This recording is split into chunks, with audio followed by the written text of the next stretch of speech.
계속 보겠습니다. 극한의 성질. 사실 극한의 성질이 여기 중요도 써있고 실제로 작정하고 내면 엄청 어려운 거지만 요즘엔 잘 안 나오긴 합니다. 네. 모르겠어. 이게 옛날에는 이제 학생들을 괴롭히는 소위 진입 판정 문제. 그러니까 여기서 빠짐없이 내신에도 모의고사에도 수능에도 나왔지만 요즘 수능에서 이제 모의고사에서 이쪽이 잘 안 나오는 추세라서 근데 일단 읽어보긴 하겠습니다. 극한에 대한 성질. 여기서 제일 중요한 단어는 여기 위에요, 위에. 요게 무슨 뜻이냐? 여기 번역을 해서 써드릴 테니까 써놓으세요. 두 함수 fx가 각각 수렴한다면 이런 뜻입니다. 각각 수렴을 한다면. 그러니까 fx는 알파로 수렴하고 gx는 베타로 수렴한다면 이런 뜻이에요. 수렴한다면 여기 밑에 있는 것들이 성립합니다. 수렴한다는 보장이 없으면, 수렴한다는 말이 없으면 여기 있는 것 중에 어느 하나도 말할 수가 없어요. 그래서 수렴 안 할 때가 어려운 거지 수렴할 때는 어려운 게 하나도 없습니다. 첫 번째, fx가 알파로 수렴해. k 곱하기 fx는 k 알파로 수렴한다. 심플하죠? 그렇죠? fx가 3으로 수렴해. 그럼 2fx는 6으로 수렴한다. 이런 뜻이에요. 오케이? 자, fx가 알파로 수렴하고 gx가 베타로 수렴하면 fx 빼기 gx, fx 더하기 gx는 알파 더하기 베타와 알파 빼기 베타로 수렴한다. 이런 뜻입니다. 오케이? 그러니까 fx가 3으로 수렴해, 4로 수렴해, 더하면 7로 수렴한다. 이런 뜻이에요. 그냥 대입해버려도 상관없는 그런 겁니다. x가 xi로 갈 때 fx가 알파로 수렴하고 gx가 베타로 수렴하면 곱한 거는 알파 베타로 수렴한다. 이런 거예요. 오케이?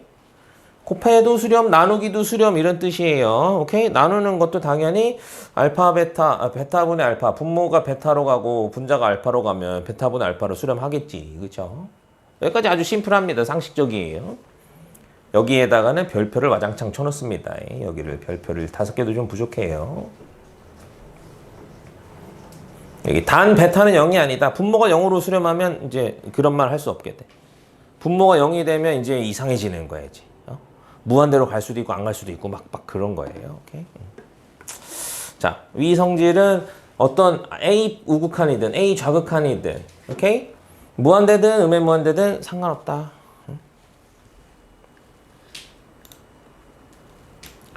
발리에 막 이딴 거 나와 있는데요. 문제 나오면 그때 좀 보겠습니다. 사실은 극한값에 계산을 하는 게 일단 우선이야. 계산할 줄 알고 나서 그 다음에 이런 경우에 근데 극한이 없다라고 하는 건 계산을 할 줄 안 다음에 할 얘기니까 저런 것들은 일단 넘어가고요. 쉽게 가겠습니다. fx가 2로 수렴하고 gx는 마이너스 1로 수렴하는데 당연히 여기 0으로 가는 거 0으로 가는 건 당연히 똑같아야 돼. 그래야지 뭐 더하기 빼기도 할 수 있고 곱하기도 할 수 있고 나누기도 할 수 있는 겁니다. 오케이? 자, x가 0으로 갈 때 fx는 2가 되고 gx는 마이너스 1이 되는데 더하면 1이 되겠죠? 더하면 1 아니야? 아니야? 2하고 마이너스를 더하면? 자, fx는 2로 가고 gx는 마이너스 1로 간대. 그럼 이렇게 하면 극한이 뭐가 되겠냐고. 4 플러스 3? 7이 되지 않겠어? 답이 7입니다. 간단한 거예요. 오케이? fx는 2로 가고 gx는 마이너스 1로 간대. 그러면 마이너스 2 되지 않겠어? 이런 겁니다. 어려워? 안 어려워요. 할 수 있습니다. fx는 5로 가는데 이건 4로 간대. 그럼 gx는 뭐야? 여기는 5로 간대. 여기는 몰라. 근데 4래. 여기 뭘로 가야 돼? 여긴 몇이야? 10이잖아. 10 빼기 몇을 해야 4 되는 거야? 6 되는 거 아니야? 그럼 gx는 뭐가 돼야 돼? 2가 돼야 되는 거 아니야? 정답입니다. 무슨 말인지 알겠니? 그렇게 하는 거예요. 어렵지 않은 거예요. 계산 자체는 어렵지 않아요. 근데 fx 더하기 gx, f는 5로 가고 g는 2로 간다며?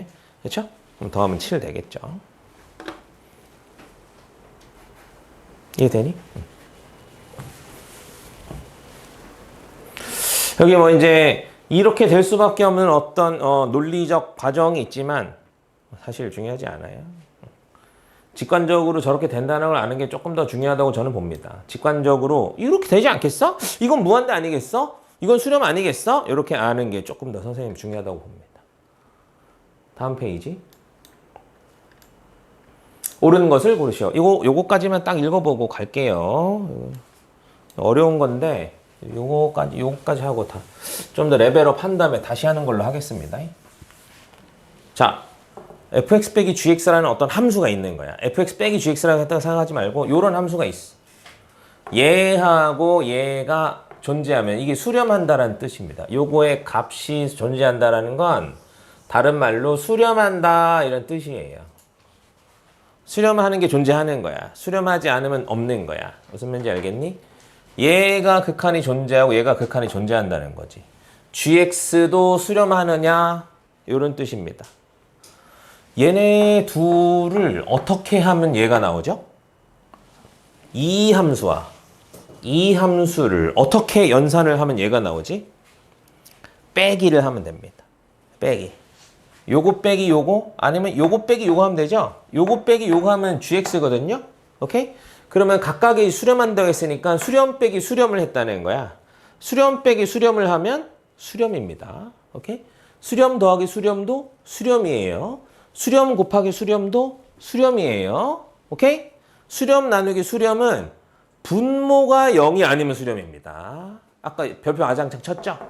그게 분모가 0이 아니다라는 뜻이야. 얘는 빼기 한 거기 때문에 수렴합니다. 그래서 맞았어요. 참이에요. true라고 써줄까? 얘는 무한대인데? 이건 수렴이야, 발산이야? 수렴하지 않았거든요. 수렴은 숫자에 가까워져야지 수렴입니다. 이건 발산이에요. 그러면 수렴과 발산을 곱하면 0은 수렴 아니야? 맞을까 틀릴까 이거? 선생님 수렴 곱하기 발산은 수렴이에요, 발산이에요? 그때 달라요 입니다. 수렴할 수도 있고 수렴 안 할 수도 있어요. 조금 심하게 말하면 그걸 내가 어떻게 알아요? 오케이? 자, 0으로 가는 건 한없이 작아진다는 뜻이고요. 무한대로 간다는 건 한없이 커진다는 뜻입니다. 이때 한없이 작아지는 거랑 한없이 커지는 건 속도가 있어요. 만약에 0으로 가는 속도가 무한대로 가는 속도보다 더 빠르면 곱하면 0이 되고요. 무한대로 가는 속도가 0이 되는 속도보다 빠르면 무한대가 됩니다. 예를 들어 볼까요? x가 무한대로 갈 때 x분의 1은 0이 됩니다. x가 무한대로 갈 때 x제곱은 무한대가 돼요. 오케이? 얘가 되죠, 그쵸? 얘네 둘을 곱했다고 쳐봐. x랑 x제곱 곱하면 어떻게 되죠? x가 되죠? x분의 1하고 x제곱을 곱하면 x가 되잖아. x가 무한대로 가면 x는 어떻게 돼? 무한대가 되는 거예요. 무슨 말인지 알겠죠? 그러면 0이 아니죠, 그쵸? 그래서 이거 틀렸습니다. 거짓. 그런데 x제곱도 0으로 갑니다. x제곱분의 1도 0으로 가요. 오케이? x도 무한대로 갑니다. 얘네 둘을 곱하면 x제곱분의 1과 x를 곱하면 x분의 1이 되죠? 얘는 뭐가 되지? 0이 되는 거야. 오케이? 무슨 말인지 알겠니? 그러니까 이 경우에는 0으로 가는 속도가 무한대로 가는 속도보다 더 빠른 거야. 그러면 0으로 가버리는 겁니다. 무슨 말인지 알겠니? 아까는 무한대로 가는 속도가 0으로 가는 속도, 차수가 높은 애가 빨라. 기계가 2대 있는 놈이 이기는 거라고. 기계가 1대 있는 놈보다. 무슨 말인지 알겠니? 그러니까 아까는 0으로 갔지만, 무한대로 갔지만 지금은 0으로 가는 거예요. 만약 둘이 기계 대수가 똑같으면, 똑같이 한 대씩 있으면, x분의 1과 x, 0으로 가는 놈이랑 무한대 가는 놈이랑 곱했다고 쳐보자고. 그럼 x분의 1 곱하기 x는 몇이죠? 1이죠. 오케이? 그럼 리미트 x가 무한대로 갈 때 x분의 1 곱하기 x의 극한은 뭘까? 여기가 1이잖아. 1이면 무한대로 가면 극한은 1입니다. 무슨 말인지 알겠어? 1은 x가 없잖아. x가 무한대로 가거나 말거나 1이란 말이지. 이거는 놀랍게도 수렴입니다. 오케이? 그러니까 0 곱하기 무한대는 무한대가 될 수도 있고 0이 될 수도 있고 수렴이 될 수도 있어요. 그래서 이거를 통칭 뭐라고 한다고? 그때 달라요. 무한대로 가는, 0으로 가는 속도에 의해서 결정이 된다. 무슨 말인지 알겠니? 이런 걸 소위 정해지지 않은 형태, 모르는 형태라고 해서 부정형의 극한이라고 합니다. 이름을 알으라고 해주는 게 아니야. 오케이? 요거를 우리가 이제 계산을 하는 방법을 요 다음 단원에서 배울 겁니다. 요거는 그 전에 그냥 바람 잡는 거예요. fx가 수렴하고 fx, gx가 수렴하면 gx도 수렴하느냐? 이 함수와 이 함수를 어떤 연산을 하면 gx가 나오죠? fx, gx를 fx로 나눠줘야 됩니다. 오케이? 얘 나누기 얘를 하면 얘가 나오는 거야. 수렴 나누기 수렴이면 수렴인가요? 나누기 하면 일단 틀렸다고 보면 됩니다. 왜냐고? 아까 별표 막 친 것 때문에. 만약 fx가 0으로 가면 어떡할 거야? 아까 이런 문제 있었죠? 어디 갔니? 아까 이거 어디 갔니? 나누기 한 거 있었잖아. 어디 갔어? 어디 갔어? 나누기. 이거 아닌데? 이거 어디 갔어? 이거 아까 있던 거. 이거 여기 있죠? 이거. fx 나누기 gx는 그냥 나눴잖아. 이렇게. 근데 얘가 0이면 어떡할 거냐고. 0분의 1은 뭐야? 발산입니다. 오케이? 발산이에요. 수렴 나누기 수렴이 무조건 수렴이 아니야. 수렴 나누기 수렴이 0이 수렴이 되려면 분모가 0이 아닌 애로 수렴해야 됩니다. 아까 거기에 fx가 0이 아닌 애로 수렴한다는 말 있어? 없어? 응? 여기 fx가 0이 아닌 애로 수렴한다는 말이 있어? 없어? 없죠? 근데 나누기를 했다고? 그럼 모른다입니다. 모른다. 알 수 없다. 어렵죠? 요게 시험에 나오면 조금 골치 아프긴 한데 레벨 올라가면 할 수 있습니다. 넘어갈 거고요. 그래서 오늘은 여기까지 하고 극한값의 계산은 다음 시간에 해야 되겠네요. 오케이? 오늘 숙제는 일단 드릴 테니까 일단 지금 배운 데까지 책에 있는 문제 유제들 풀어보겠습니다. 시작.